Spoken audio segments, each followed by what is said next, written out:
Welcome to the podcast today. My guest today was in Dubai all the way from the UK.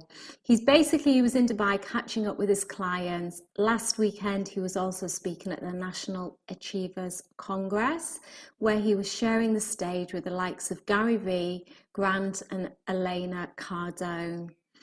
So, before I welcome Harry to the podcast today, first I'd just like to explain to you the way that this podcast is structured, because it's a little bit back to front.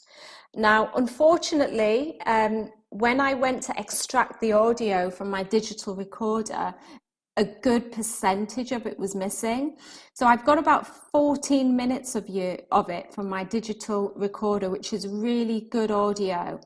The rest of the podcast, which is the full podcast, I extracted from my phone. The audio isn't as great, but rather than have that at the beginning and put you off, I thought I'd have the good audio to begin with, and then I'd have the full podcast after that.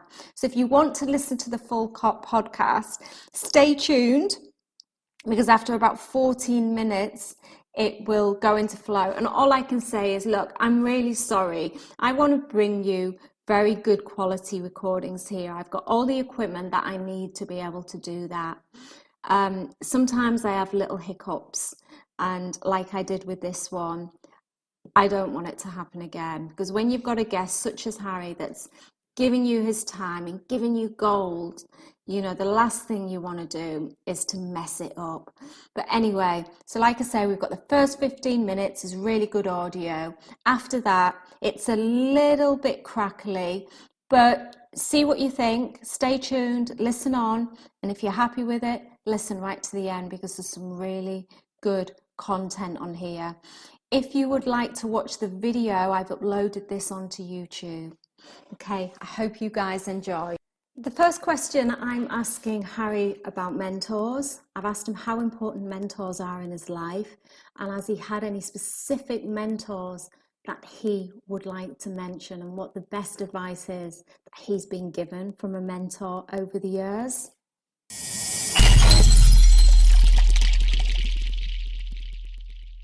So my take on it about mentoring, one thing I really want to get across is that when we think of mentoring, it's usually we're looking for someone who's doing what we want to do.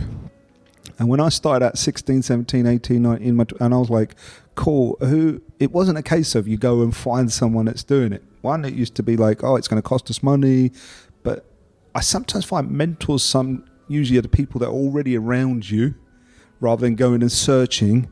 And the key distinction I want to get across to a lot of people is just having someone who's doing what you want to do is not enough.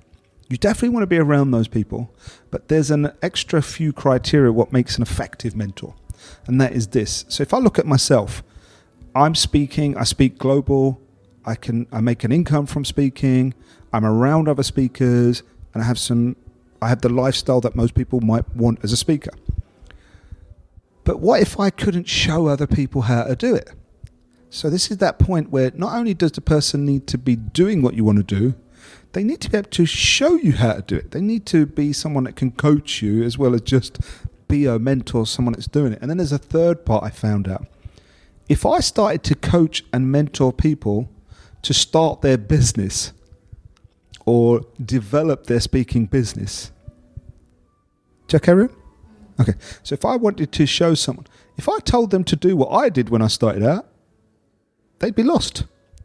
So there's three parts to it. One, the person has to be doing what you want to do, or at the level or in that area that you want to do. Second, they have to be able to show you how to do it. And the third thing, they have to be able to show you how to do it from where you're at. And this is what I find is many of the people that I work with privately or even through the group programs, especially the ones that want to become professional speakers, they look at me and they think, you haven't got this, you haven't, because I don't need it.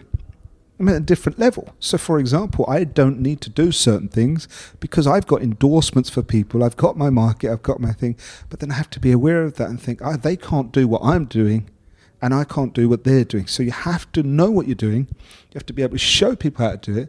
You have to be able to show them how to do it from where they're at. So that's my take on mentoring.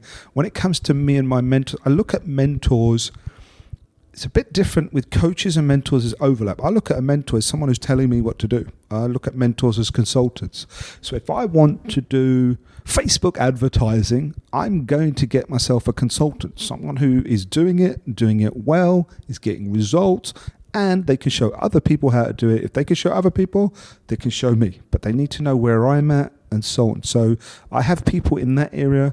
And then you talk, mentors are like life mentors. Some of my clients turn around and go, Harry, like, you're not my speaker coach anymore. You're like my life mentor. You've helped me when I had to, before I got married. You had me when, you looked after me in this transition when I went from a small business to a multi-million-dollar. And they just go, this guy has been there for me over years. Remember, most of the young people that went through youth leadership programs who are now 28, 30 years old, running businesses, they're like, oh, he's my mentor. And people go, oh, is he your speaker coach? They go, no, he's just my mentor. So we have this concept of who do we look out to? How do we model?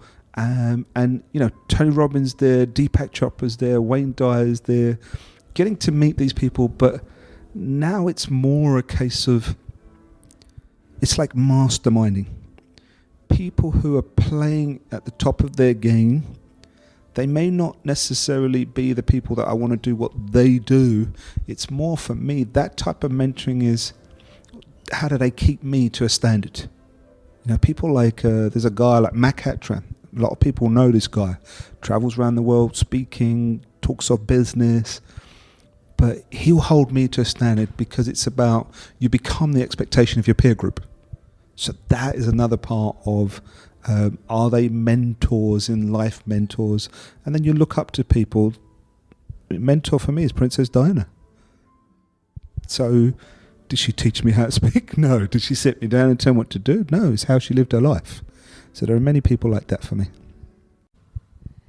The thing is, so many people spend so much money on their education. I remember I did a 3-year degree, 2-year MA, and I had the opinion when I finished my studies that that's it, I'm not going to read another book, and, I've done my bit, and really that should have just been the beginning.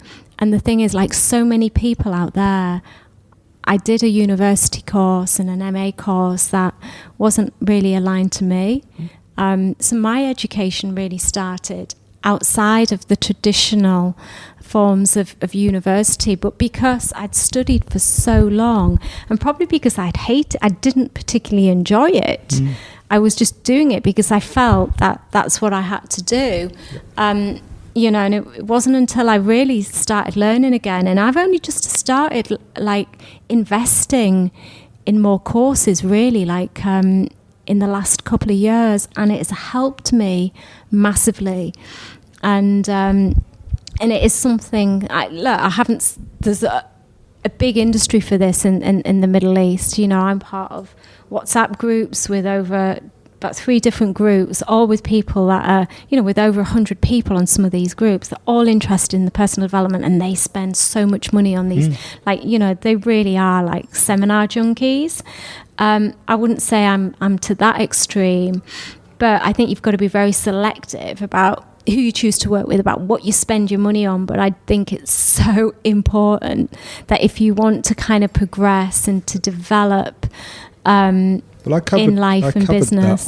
When I spoke at NAC, my bit was about mindset. And one of the bits about mindset is spenders versus investors. You made a great point, Many people go to university, especially UK and so on. You go to university, it's £9,000 a year, or it's like £20,000, £30,000 that you put into it. And people are coming out of that degree going, yeah, I had a great time, but I don't know what I'm going to do with this. So, and at the same time, people go, someone's charging me £10,000 for a program, and they're like, oh, but yet, crazy, isn't it? You just give £30,000 to come out with a couple of letters after your name, right? There's no guarantees in jobs. But the real thing is this: there are people paying for education, and there are people paying for courses and programs, and then there are people who are investing. The people who are investing are very clear about the outcome that they want. An investor would never go into a degree course and come out of that with nothing, right? So this mindset, many people come to me, and when they invest with me, I always say that my ideal clients are investors. They're not paying for me, they're paying for the transformation of the programs that I have and what that can deliver them. And they're looking for a greater return than what they've invested. So what that means is, I'm not cheap. I charge 6 figures for some of my clients to work with me for a year. But I want you to be clear is I can deliver a program for like $100. It's not about me, that's not my worth. It's the value of the program and what it is, who I want to give it to. What I deliver in a day, it can be more value than someone's charging thousands for. But it's for that specific market, I want to do it. But when it comes back to this, investing in ourselves should be the biggest thing we do. But you're absolutely right, be selective, but don't pay. Investing in yourself means going in there going, I'm going to invest this, what am I getting out of it? Don't just go, I've got a course. Because many providers, and I'm not going to knock people or mention names, many people go, hey, you'll go on this course and you'll get a certificate at the end of it. Great. That's like the university style. That's like the education type system. You had the course, well, what more do you want? Oh, it didn't guarantee you're going to make money from it, didn't guarantee you're going to get clients from it. I just gave you a system, you got to work it. So with my clients, it's like, I spend all day with this guy here, he's going to get results. So that's what it is. We're in a results game.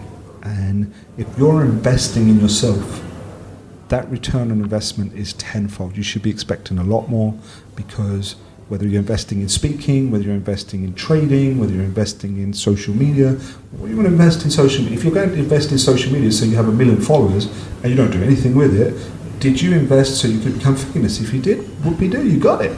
But if you invested in social media to get a return, to get income, then you got to put the work in, but you really got to be investor mindset. Look, if I'm putting in 5,000, I want at least 10,000 back. If I'm investing 100,000, then this thing should be able to give me more. So think of it like that. Do not question whether investing in yourself is a good idea. Always do it. So for people that would like to work with you who live in the Middle East, how does that work? You travel over here a lot? Well, right now, because Motaz Mashal is a client of mine and a partner of mine, I have another young guy who is a successful business owner in Palestine. He lives in Jordan. He's another client of mine. This guy here, like I said, Mohammed, he is a successful businessman from Yemen. I have a young lady who is a senior mechanical engineer in Abu Dhabi. She's the only female in like a team of 500 people. They're all amazing speakers. They all want to take it to the next level. They're all service oriented. And I realized, hang on, I'm putting in so much energy here just because I started with Motaz Mashal. I decided the next 2 or 3 years for me will be putting my energy into the Middle East and UAE. So I'll be running lots more one-day speaker training programs. I'm actually going to do train the trainer for some of my partners and clients to deliver my programs in Arabic, because I don't speak Arabic fully. I'm picking up a few bits and pieces. So it's the same, you go on harrysingha.com, but more importantly, connect with the guys that were already mentioned. I will be here because I would go into every Arabic-speaking country with Motaz Mashal. Same thing with Noor from Jordan. And, you can, what you already knew. Many of the promoters, many of the speakers, like you just reeled off a whole bunch of people who are like 30 minutes down the road from us, and they're all here. Some are coming because they have a misunderstanding of the market. Some are coming because they serve. So while I'm learning about the market here, I'm learning about culture, I'm learning about training speakers who are delivering in Arabic. So much that goes into it, because when you translate it from English to Arabic, there's so many changes to it. It's about how you deliver, what this culture likes. So I've had that investment in there, still learning. So for people in the Middle East, UAE, I'm here. For the next 2 or 3 years, I'm going to be concentrating on making sure I raise a generation of great speakers and orators to help them in their life. And the ones that want to do it from a business perspective, then it's the same thing. Choose whether you want to become a better speaker, professional speaker. And the simple thing is, everything's on the website, but for people who want to become a professional speaker, there's an application form. I select who comes in our programs, because it ain't easy. and I'm looking for people who bring out the best in me. So if they don't do the work, what's the point of them investing in money? I'm not going to do that, right? But I'm also interested in those that have a social objective behind them as well. Okay, that's fantastic. Where can people find you, Harry? harrysingha.com. Okay. harrysingha.com. Instagram, Facebook. Yeah, it's all on this. I think with some of them it's Harry Singha, the speaker coach. But if you put Harry Singha, you'll find it on Instagram. It's there. But it's like, definitely check out those guys that said, like, if you're following Motaz Mishal, especially if you're in the Middle East, come to one of his events. He's a very big name over here. Huge. So, huge. And I don't think a lot of people realise that you've coached him. So, that's fantastic. This brings on an interesting thing. I always said I can watch speakers and know who they've been trained by. And someone else I had a radio interview in the UK, they went, you said that once. How do people know who's been trained by you?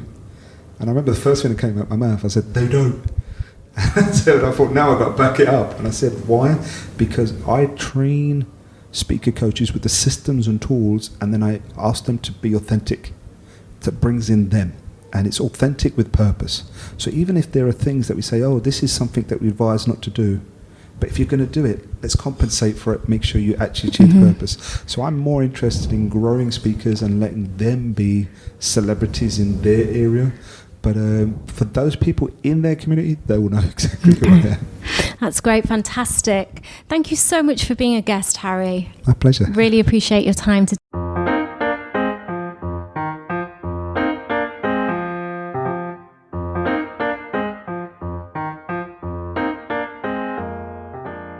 You're listening to the Simply Flawsome Show, a podcast designed for you to listen, learn, and leverage. Please welcome your host, Zoe Turner.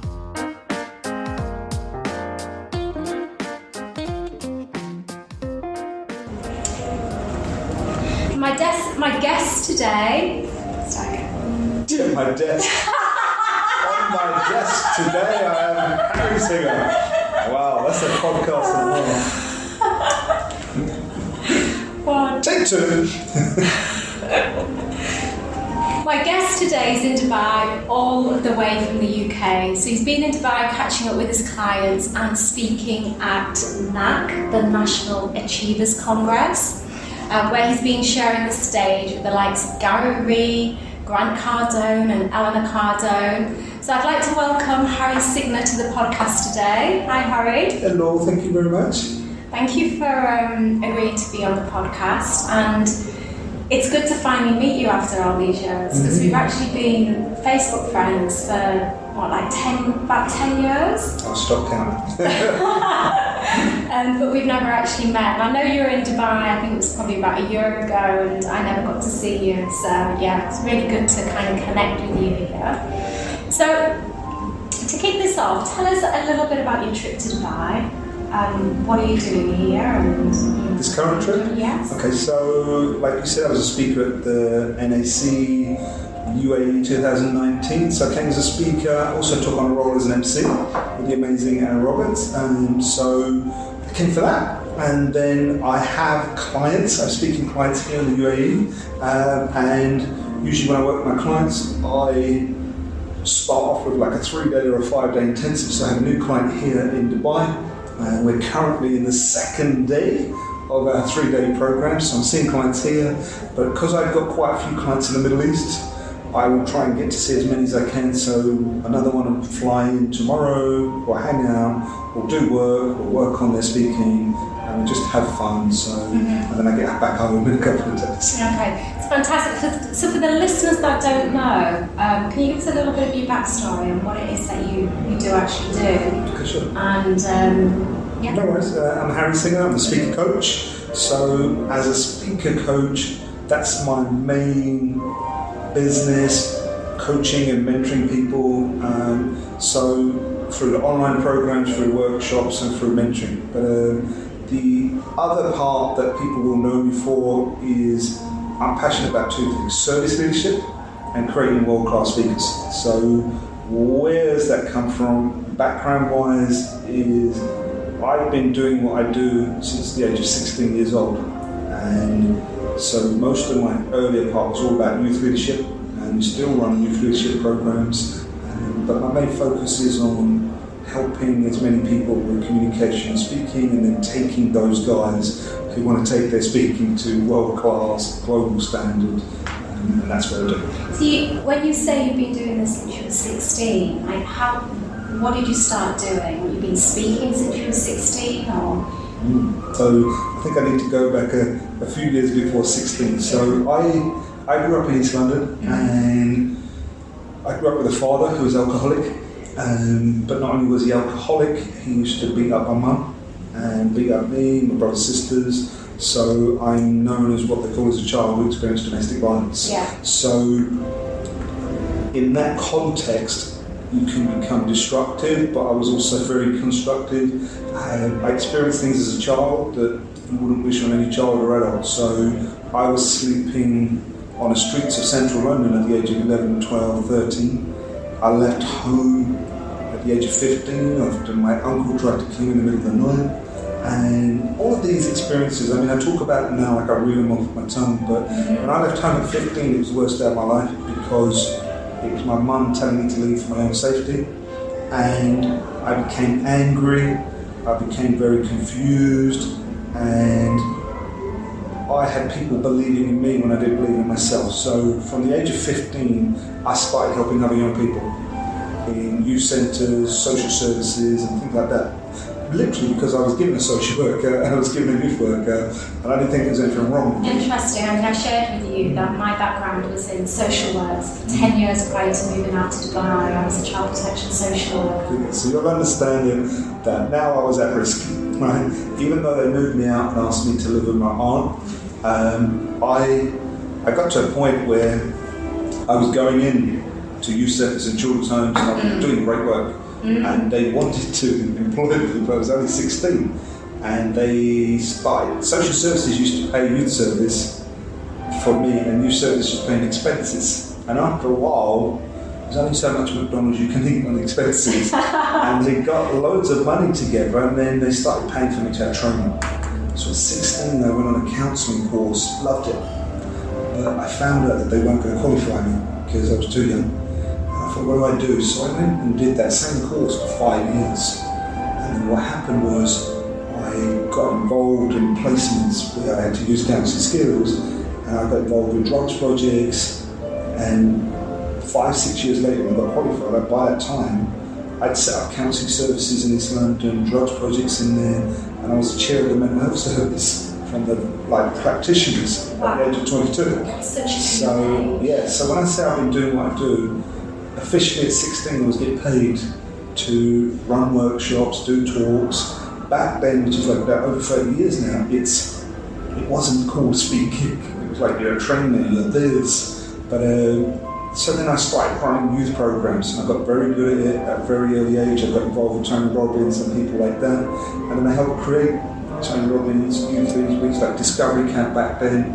Been involved with that. I helped a lot of other successful people who wanted foundations. So one of our mutual friends, Greg Secker, when he created his foundation, came to me and said, look, I want a youth program. So that's what I would do because that was my passion. But because of what I experienced with my mum and me leaving home, my own foundation had always been youth leadership, but it was definitely women's empowerment, and it was always homelessness. And for the last 10 years, it's also been brought in trafficking, because I believe that's the biggest challenge on the planet. So my foundation takes care of those 4 factors. So that's the backstory between, a kid from East London who left home at 15 and was always told one day you'll be a great leader. And I was like, hang on, I'm 20 years old, I've already got 4 or 5 years experience. And then I defined leadership as no longer about roles. I just decided anybody, and I know that's your passion, anybody that's serving someone else, in my books, is a leader. So I would start saying, right, let's create not youth for today, leaders of tomorrow. It was youth for today, leaders of today. And then roll on the decades, and we started to have young people running programs for young people. And right now our foundation impacts over 1 million young people, because we've got hundreds of young people go on a leadership program, and then they go and serve their own communities. That's incredible. What's the name of your foundation? Harry Singha Foundation. It's not an egotistical part of it, but it was like, I just needed to call it that because 99% of it is funded by a business anyway. Okay, you specifically focused in the UK?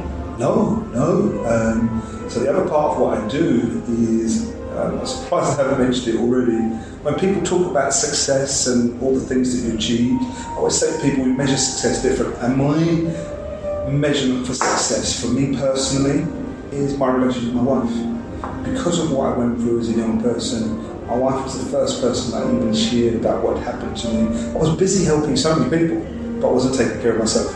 So with people that go on personal development programs, some people go to get these tools to help other people and don't take care of themselves. So my wife has been like the rock for me since I was like 20 years old. So she's the most important person. And now I created my life where what I was doing was constantly trying to make money so I could go to Africa, go to Asia. And back then I was training people as coaches. I was part of the first people in the coaching academy back in the UK. I was doing all youth leadership and personal development, so I was mixing the two together. And I used to try and raise about £20,000 to go and train and accredit a bunch of young people and people who work with young people to become accredited coaches so they could run. And I still live my life like that now, where I hit 5 continents every single year: Asia, Africa, Australia, America, and Europe. And I go there and I do 2-week tours. And in those tours, I can do everything that I love doing and want to do, and it gives me all the time to spend with my family and pick and choose what to do. I'm so blessed now to create a system that allows me to live and serve on my terms, so that way I have my youth leadership programs running on the tours. I can go and do my corporate work, I can work with my clients, I can run speaker training.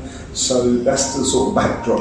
It's interesting because normally it's kind of the other way around. You 100%. create the wealth and you create this life that you've dreamed of, and then you start giving back. But it seems that a lot of what you have achieved has developed from you wanting to give back and you wanting to, like you say, kind of raise the funds to go out there. So you've been, wow, that's really... That's an interesting. I need to clarify something there, because I think for your listeners and your viewers, I want to be open, I want to be transparent, I want to be real, be authentic, in the sense of, for the first 10 years of my life, I was helping people because I needed to help people so I could feel like I was something. And it was, I would just do it and fall asleep at night. Until I turned my life around, then I started doing it because I wanted to, and it was a choice, and I could achieve even more. So I want you to understand that I know there's many people out there who love helping people, but they're not taking care of themselves. So there's a big distinction between wanting to help people and needing to help people. And it's very important that when we're running on empty, it can cause major problems. Right? So, and also when you said I did the other way, for years people never understood my business model. I didn't even understand my business model. I was winging it, but at the same time, it was me making major mistakes. It was a challenge. But I now teach people that why should you wait till you're making millions and millions to then have a foundation? If your foundation is what drives you, then you can make even more. You just got to make that asset allocation different.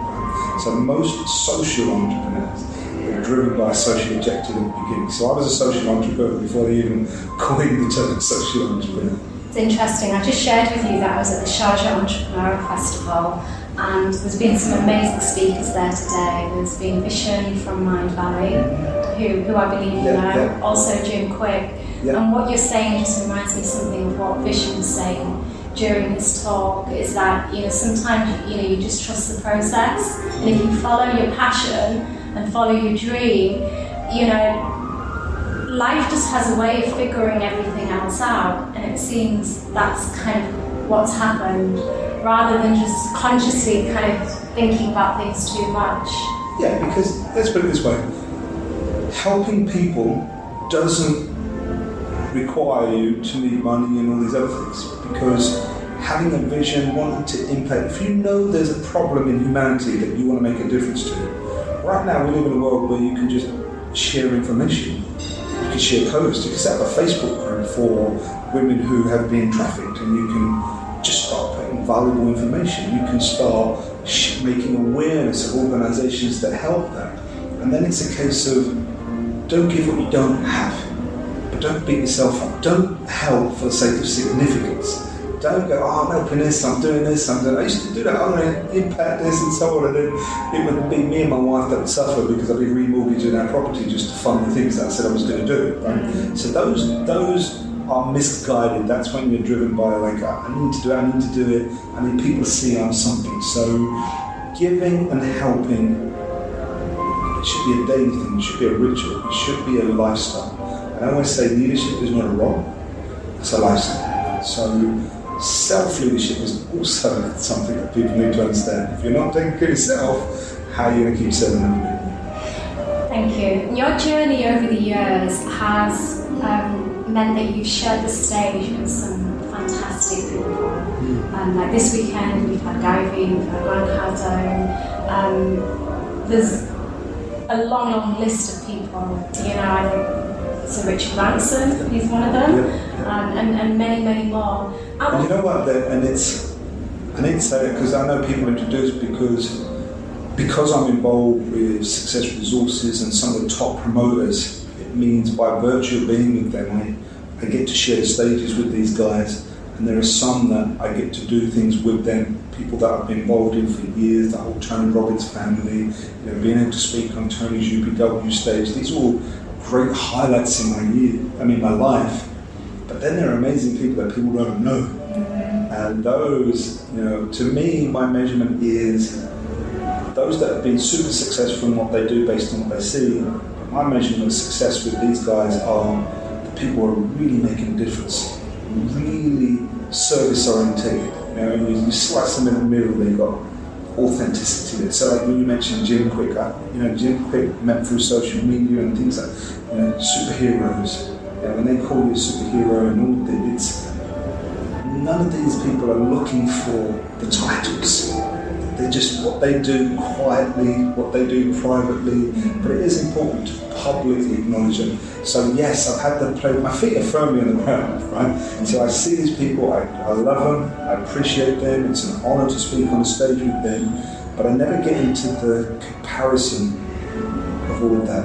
I'm humble, and I know some of the top people on the planet are speakers, they're very humble as well. Thank you. Is there anyone in particular that has stood out? It doesn't have to be someone particularly famous, that everybody's heard of, but anyone out there who you've had the pleasure of working alongside, sharing the stage with, that's really kind of touched you? Is there one person that you can think of? Yeah, there are a few. Obviously, I can't not mention Tony in that because being with Tony and learning from him through audio books and then doing things for him. I've been involved with the Tony Robbins family over 26 years. I've never charged a single dollar for anything I've ever done because I remember there was a time I thought to myself, Tony gave me a fortune I can never repay. So I've always been paying it forward. That's what I've been doing programs. We set up programs in India for him. So when I get the opportunity to speak at his stage, that was like 18 years after I've been doing things. And that was like a huge honor because you've sort of gone full circle. And it isn't something that, I go and shout back and go, I did this. But people look at it and go, oh, he's Harry Singh, he's spoken on Tony Robbins stages. So it was more important about doing something where you do it for the long haul. I invest in relationships. It's like if you go into a relationship with someone and say, oh, within 2 years I want to do X, Y, Z. No, go in there, go, look, I'm going to keep adding value, keep serving. So that Tony's definitely in there. Robin Sharma is another person that really connect with, relate to, because it's about leadership and it's about service leadership. There are speakers that aren't necessarily. Robin was in Sharjah. Is he there as well? Wow. Not this time. He was here last week. I was going to say I was sitting in Dubai. 2 weeks ago. Okay, that's beautiful. But there are people who aren't necessarily known by everybody else. They're not necessarily on this multi-speaker circuit. So one person I would acknowledge is a lady called Kathy Buckley. Kathy Buckley is an American comedian. She's was known as the deaf. She's on your website. Yeah, so to me, she's one of these beautiful souls that have been sent on the planet to remind people how to love. Her overcoming adversity.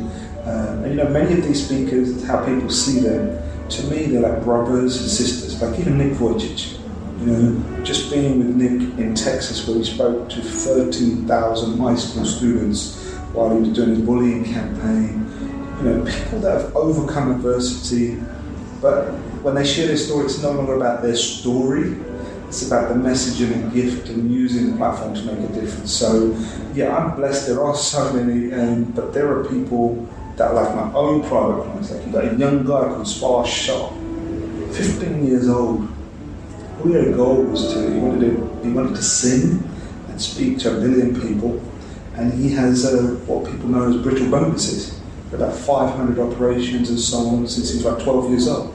Now he's a professional speaker, and he finally got to speak and sing to 1 billion people because he went on one of the top Indian shows in India. He lives in New Jersey, and there's over 1 billion people watching this show.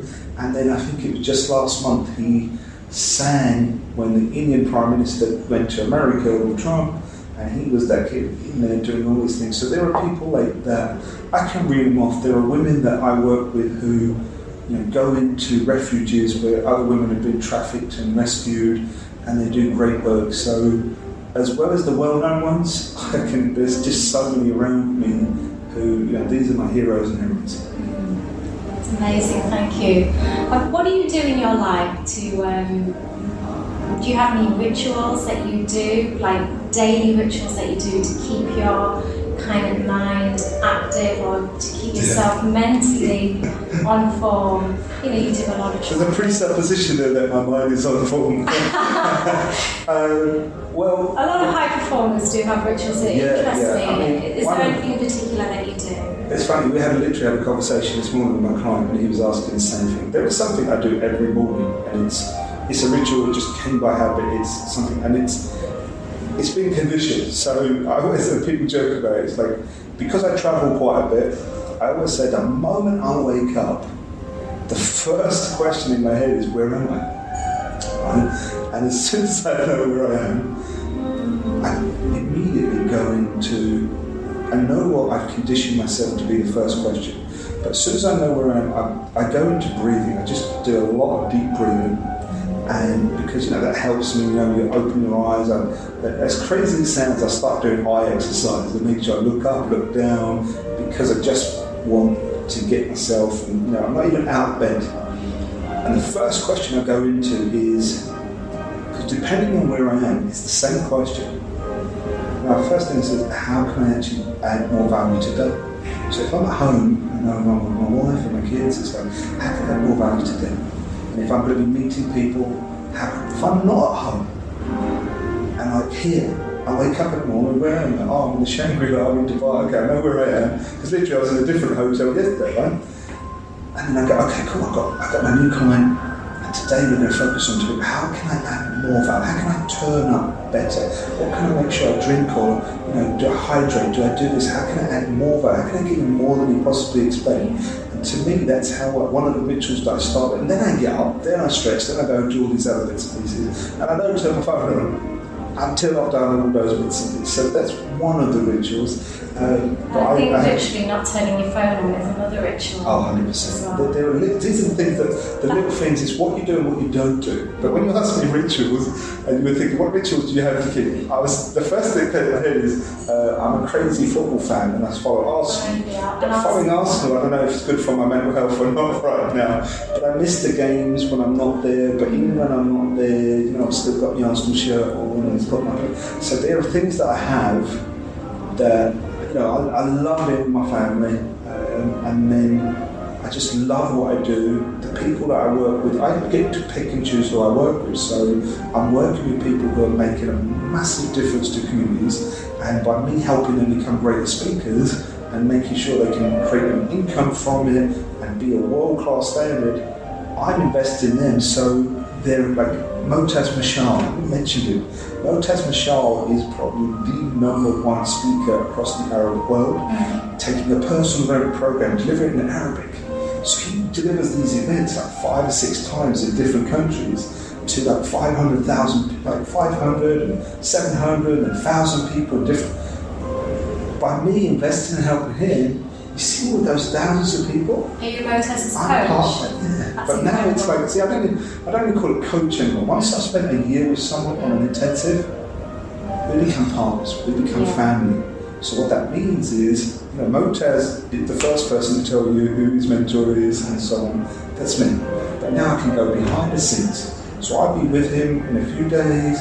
He's in Jordan next month. When I can make it my schedule, I will be there because I know the impact that they make. I had the pleasure of hearing him speak actually at an event. In fact, it was the Lisa Nichols event. He was on stage. The Coca-Cola Arena one? No, it was, I can't remember where it was, but it was in April. I think it was April this year. Oh, So yeah, he was speaking at that event. It was an event. And you got to feel his heart. These are the time. He was fantastic, yeah, fantastic. So a lot of people talk about mentors.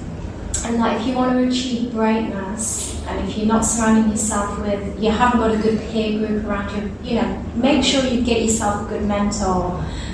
What's your view on that? Yeah. Have you had any, you're the mentor for a lot of successful speakers out there. Have you had any particular mentors yourself? Let me talk a bit about mentoring, being a mentor and so on. It's really important. I want to make sure I get this message across to people.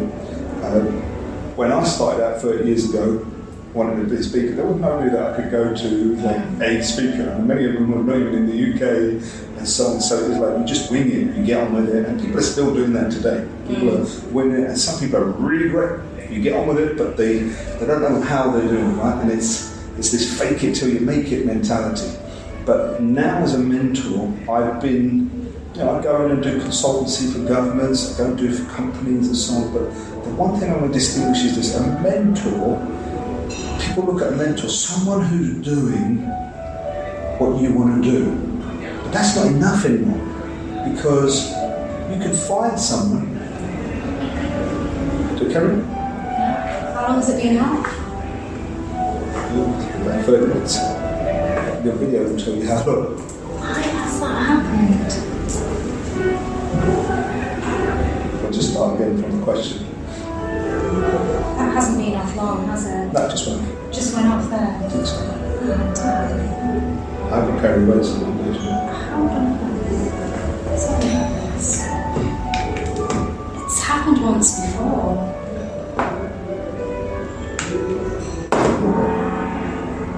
It's such a nuisance. Is this you just doing that there? Is it that with the cymbals? No, that's... Okay. I'm like, I think like a rock band starting down there.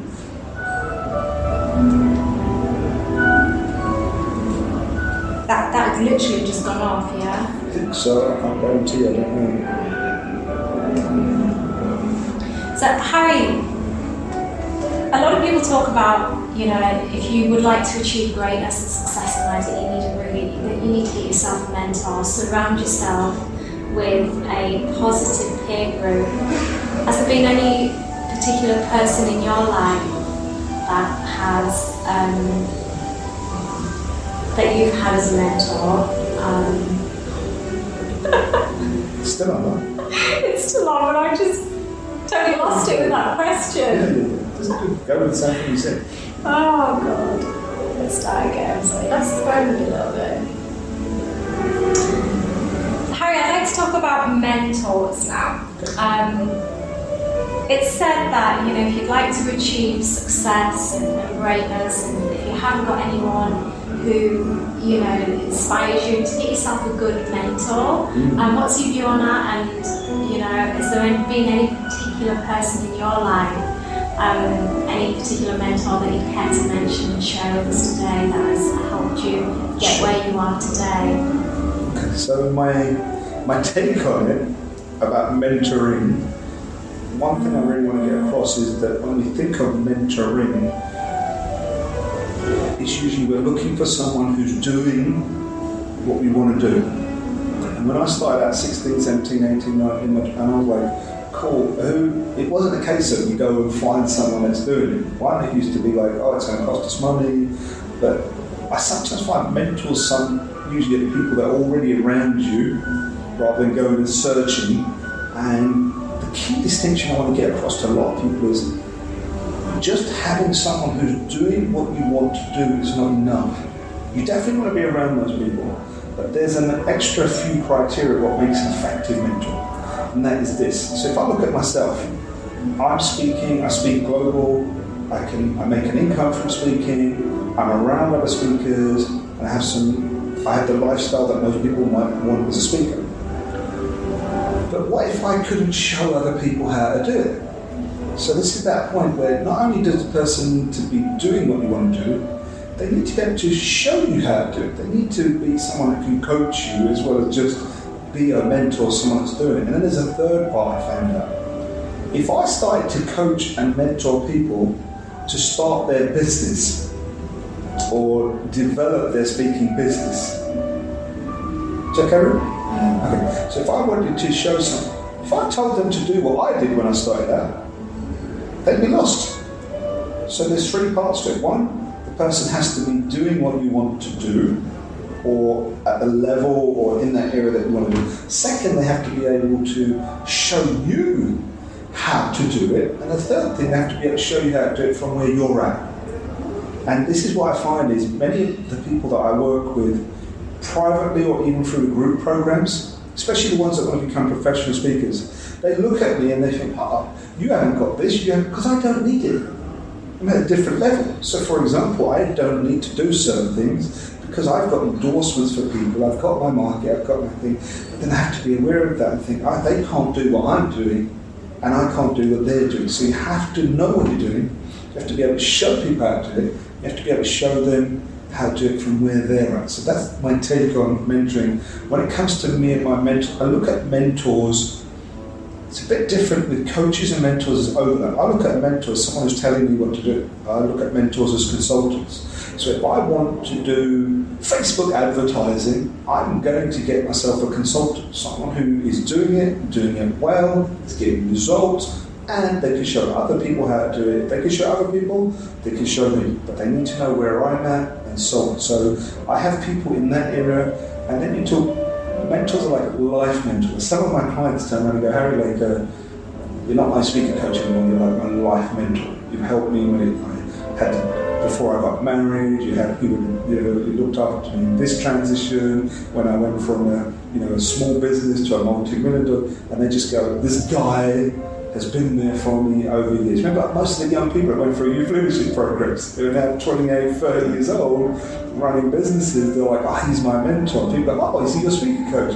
They go, no, he's just my mentor. So we have this concept of who do we look out to, how do we model, and Tony Robbins there, Deepak Chopra's there, Wayne Dyer's there, getting to meet these people, but now it's more a case of, it's like mastermind. People who are playing at the top of their game, they may not necessarily be the people that I want to do what they do. It's more for me, that type of mentoring is, how do they keep me to a stand? People like, there's a guy like Mac Hatcher, a lot of people know this guy, travels around the world speaking, talks of business, but he'll hold me to a standard because it's about, you become the expectation of your peer group. So that is another part of, are they mentors in life, mentors? And then you look up to people. A mentor for me is Princess Diana. So, did she teach me how to speak? No. Did she sit me down and tell me what to do? No. It's how she lived her life. So there are many people like that for me. Okay, thank you.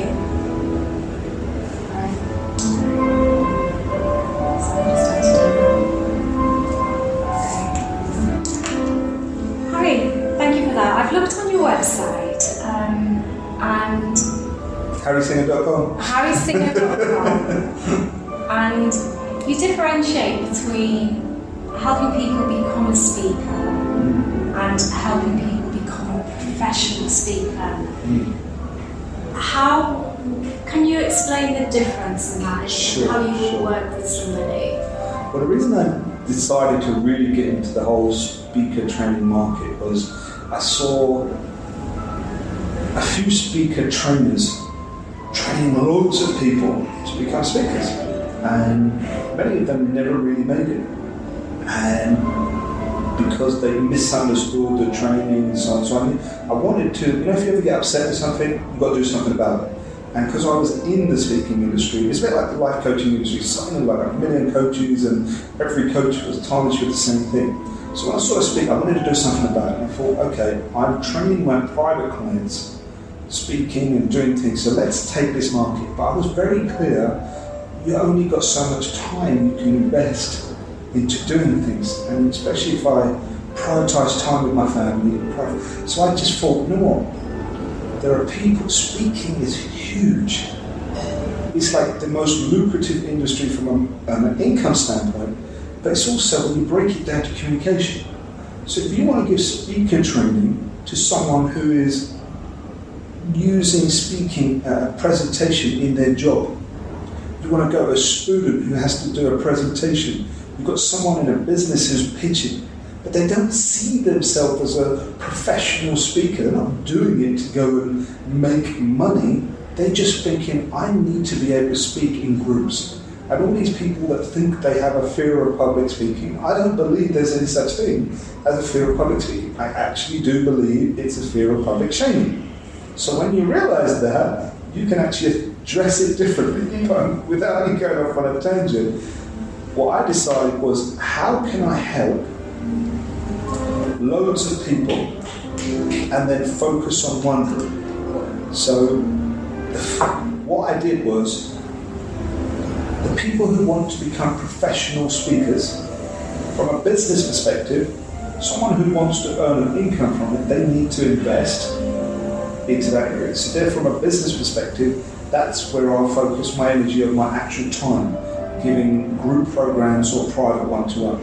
So I thought, well, what about all these people that want speaker training, but they don't want to become professional speakers? I thought, let me give massive value and keep it at a low investment.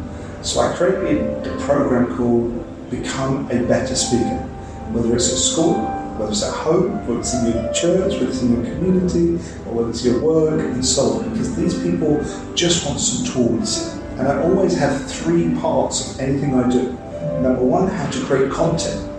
How to create content, how to create the presentation, or even the communication. And I have key things that you need to do to make that world class. The second is delivery.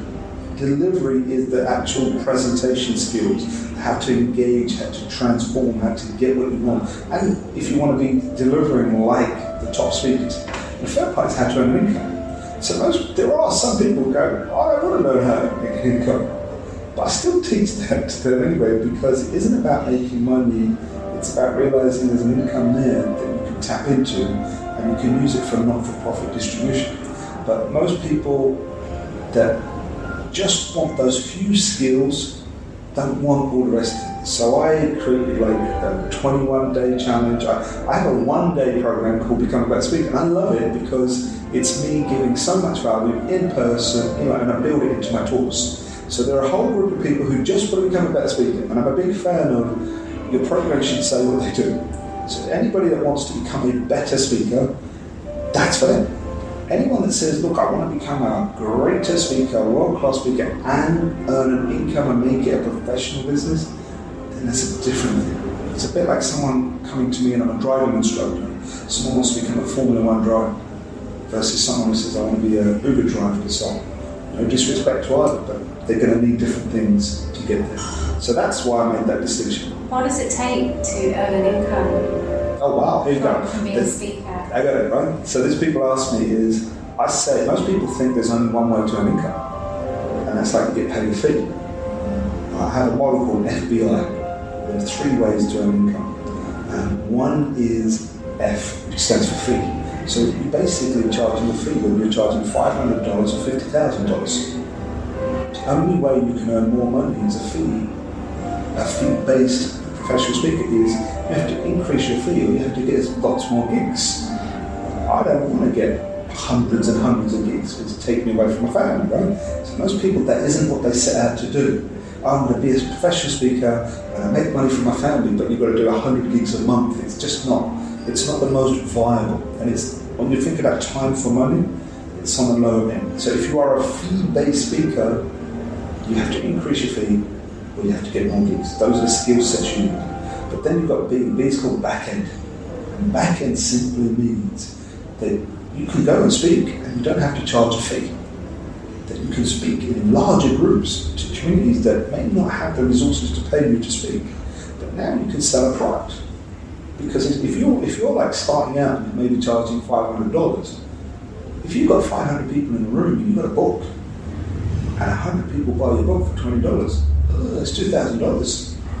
And people are like, oh, if you see the ceiling, it's just broken. That's why this speaking industry is so lucrative.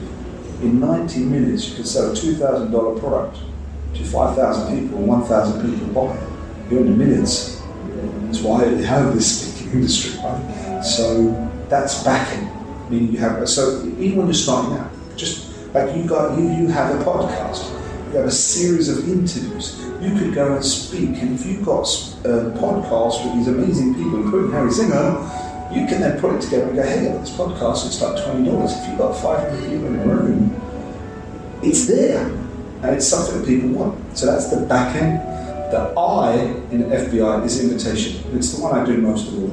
I will go to an event, I will just add massive value, but I will tell everybody, this is who I am, and this is what I do. For example, I'm Harry Singha, the speaker coach, and I help people who have a passion of speaking and transform their passion of speaking into a professional speaking business.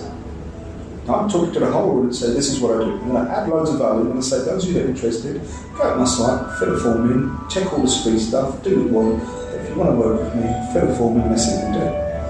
I don't have to have a sales thing in the back, I don't have to have anything, and that's where I pick up my clients. One of my questions was going to be about selling from stage, because you host, you go to a lot of these events, and selling from stage is a huge thing, very, very lucrative. And you have different degrees of from soft selling to cracking juiced sales process. I'll be totally honest with you, as a salesperson, the whole process fascinates me.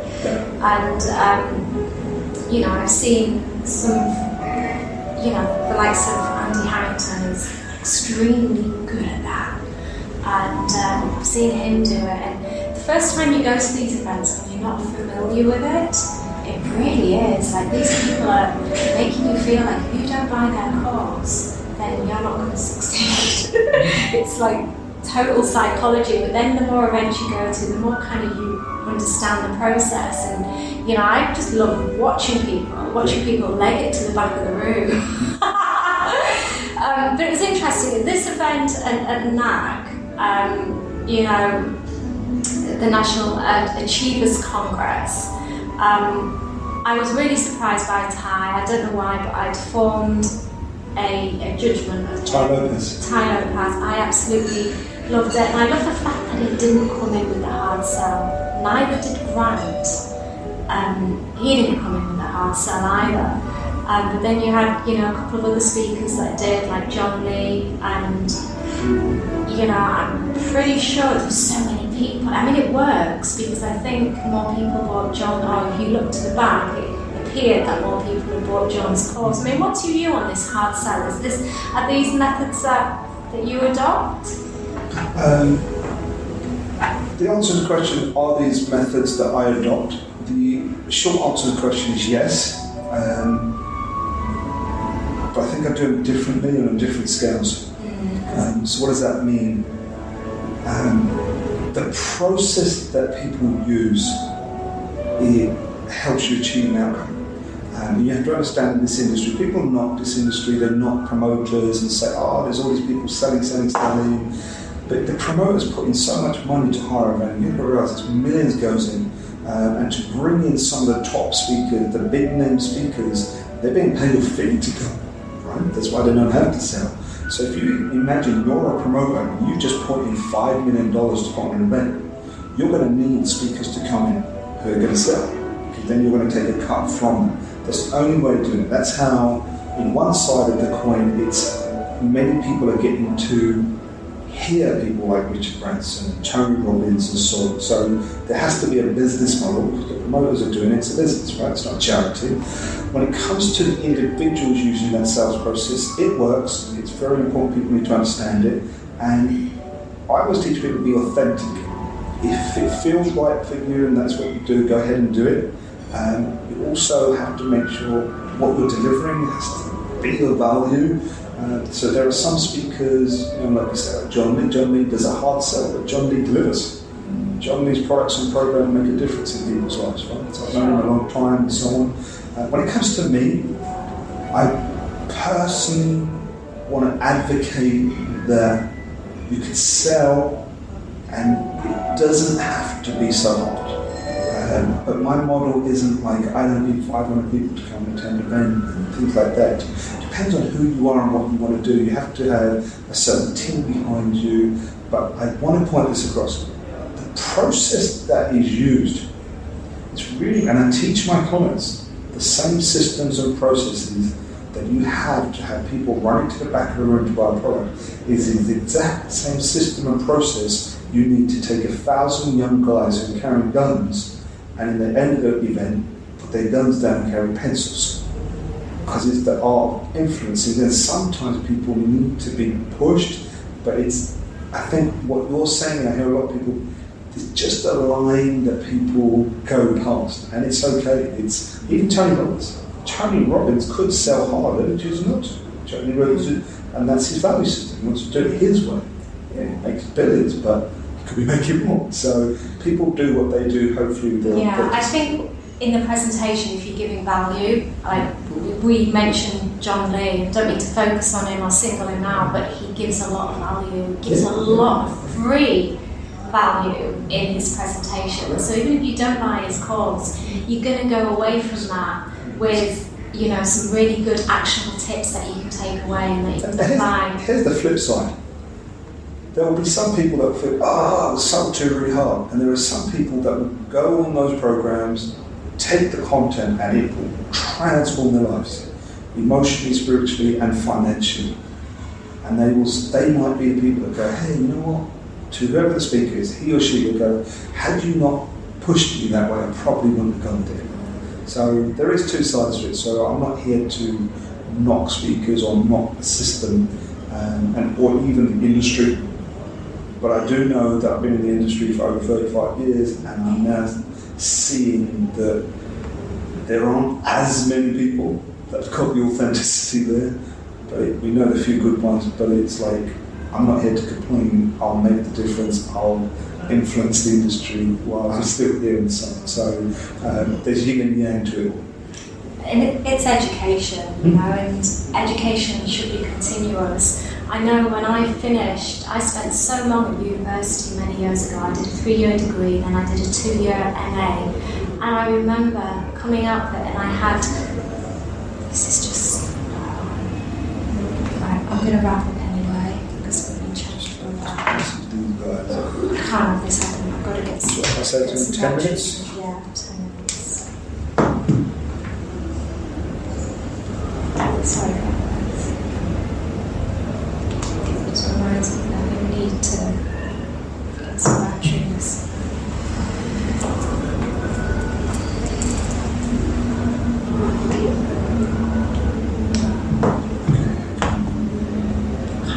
What was I going to say then? What was I talking about? We were talking about sales, and then you said you did an MA in something. Oh yeah. The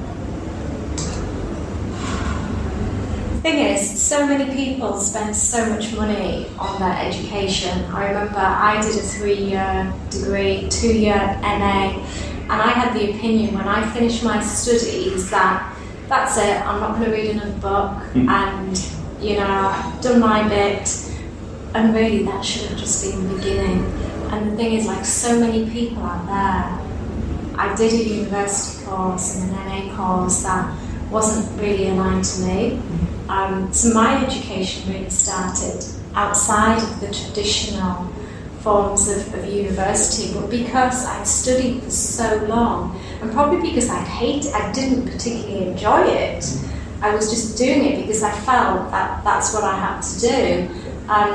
You know, and it wasn't until I really started learning again, and I've only just started like investing in more courses really like in the last couple of years, and it's helped me massively. And it is something there's a big industry for this in the Middle East. You know, I'm part of WhatsApp groups with over about 3 different groups, all with people that are with over 100 people on some of these groups, they're all interested in personal development, and they spend so much money on these. They really are like seminar junkies. I wouldn't say I'm to that extreme, but I think you've got to be very selective about who you choose to work with, about what you spend your money on. But I think it's so important that if you want to kind of progress and to develop in life and business. When I spoke at NAC, my bit was about mindset. And one of the bits about mindset is spenders versus investors. You made a great point.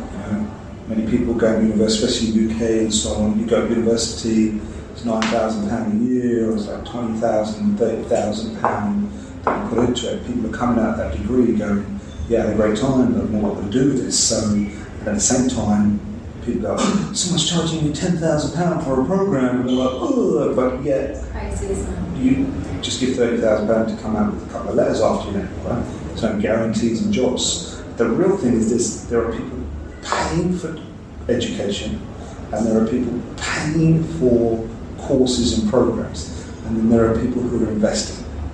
The people who are investing are very clear about the outcome they want. An investor would never go into a degree course and come out there with nothing. Right? So this mindset, many people come to me, and when they invest with me, I always say that my ideal clients are investors. They're not paying for me, they're paying for the transformation of the programs that I have and what they can deliver them. And they're looking for a greater return than what they've invested. So what that means is, I'm not cheap. I charge 6 figures for some of my clients to work with me for a year. But I want to be clear is I can deliver a program for like $100. It's not about me, that's not my work. It's the value of the program and what it is, who I want to give it to. What I deliver in a day, it can be more value than someone's charging thousands for.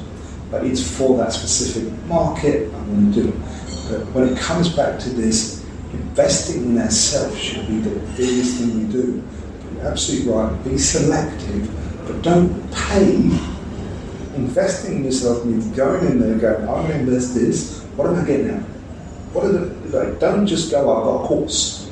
Because many providers, and I'm not going to knock people or mention name, many people go, hey, you'll go on this course and you'll get a certificate at the end of it. Great! That's like the university stuff, that's like the education type system.